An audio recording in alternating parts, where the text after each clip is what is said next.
If you've followed boxing for any length of time, you'll have no doubt encountered the claim that boxing is dead, or the softer variant, boxing is dying.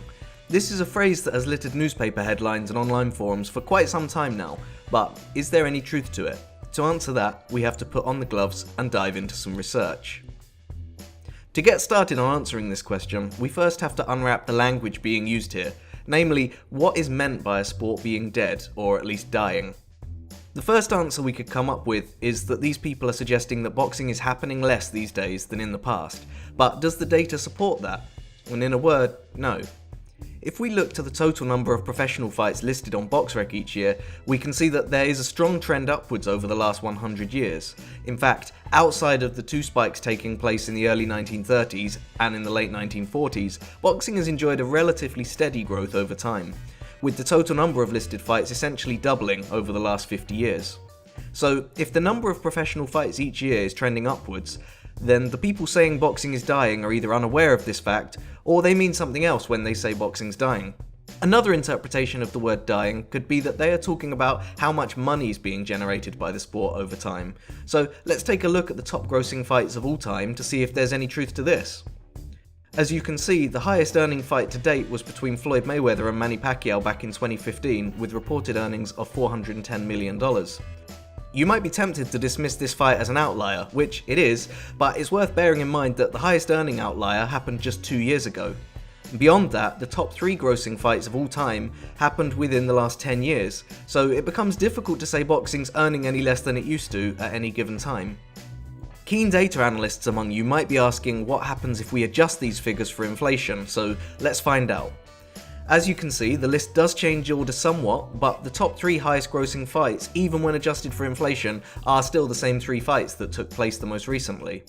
So that's the money argument out of the window. So what else could be meant by the claim that boxing's dying? Maybe they mean that the number of people watching's dropped, and if that's what they mean then I'm sorry, but they'd be wrong again. As with the highest earning fights we just looked at, one reason they earn so much is partly in thanks due to how many people watch them. So it's no shock that when we look at the most watched pay-per-view fights, we get a similar picture as before, with the most purchased fights taking place the most recently. So that takes care of that argument. So if we live in a world where professional boxing happens more year on year, earns more money even when adjusted for inflation than it has done in the past, it draws bigger audiences than it has in the past, then what could possibly be left to make an argument for it dying? Well, perhaps the argument is that it's falling behind other popular sports entertainment, and that other similar sports routinely outperform its pay-per-view numbers. So let's take a look at the top performing pay-per-views of all time, regardless of sport. As you can see here, we get a similar picture, with boxing taking 7 of the top 10 spots, and all of the top 5. Unsurprisingly again, the top 3 are all recent fights. Now, some people might point to the MMA world and say that it's growing faster, and that one day in the future it might overtake boxing for the top all-time pay-per-view numbers, and to that I say, great. I hope MMA does continue to grow and keeps putting on events people want to see. I wish it every success, because one sport doing well doesn't mean that the other sport suffers. There is room in the world for both, but if someone does want to compare the numbers, then for the time being at least, boxing still has the top spots. So far we've looked at various numbers we can use to measure a sport's health, to see if there's any truth statistically to the idea that boxing's dying, and from the numbers we've seen, it doesn't look to be the case. So if the numbers don't back up the claim, why is it such a common saying? Why do people keep putting out this idea that a sport's dead or dying, when every way you can measure it says it's doing better than ever? Well, I have 3 hypotheses on why this is so common, and they all relate in one way or another to human psychology. The first relates to a phenomenon known as recency bias, which outlines how people aren't always great at making judgments about things when long spans of time are involved. Now, I think this relates to boxing especially because there are often periods where certain fights don't get made, or it feels like the public are failing to get the fights they want.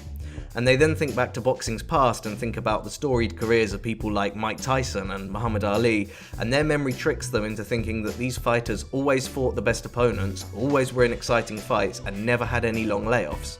In reality though, both fighters I named had times when they were out of the sport for long periods of time, and both fighters had big opponents that they either delayed fighting or failed to fight altogether.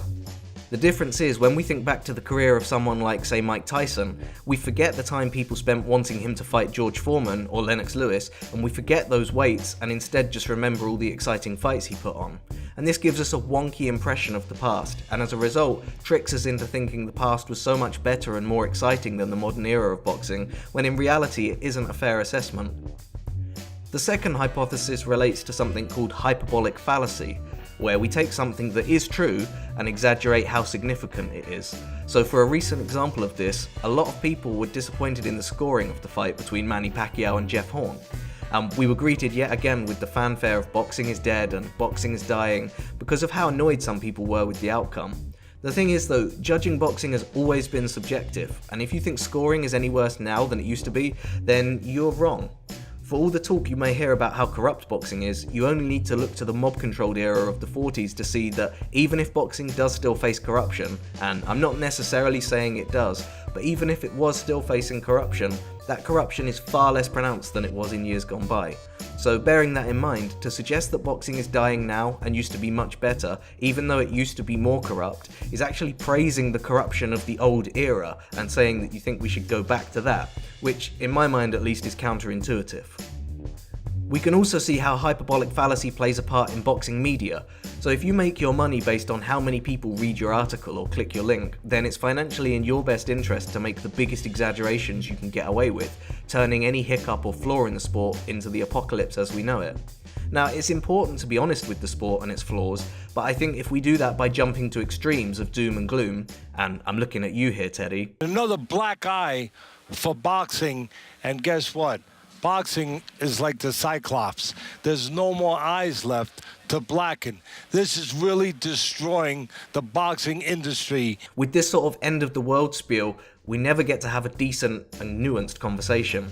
The last hypothesis relates to how emotional boxing is on a fundamental level. Passions and adrenalines are high, which is great. It's probably one of the reasons most of us fell in love with the sport. But the downside is that it can lead us to say and do overdramatic things in the heat of the moment, and there's actually some precedent for this. In 1917, boxing promoter Tex Rickard said to staff press that the end of boxing in New York State is so near he can almost feel it, and he went on to say, the sport has been given such a black eye that it should never recover.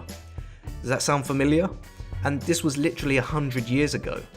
In the Boston Traveler in 1965, Rocky Marciano was quoted as saying, boxing is dead, and that nobody can make a living in it. Not fighters, promoters, managers, nobody.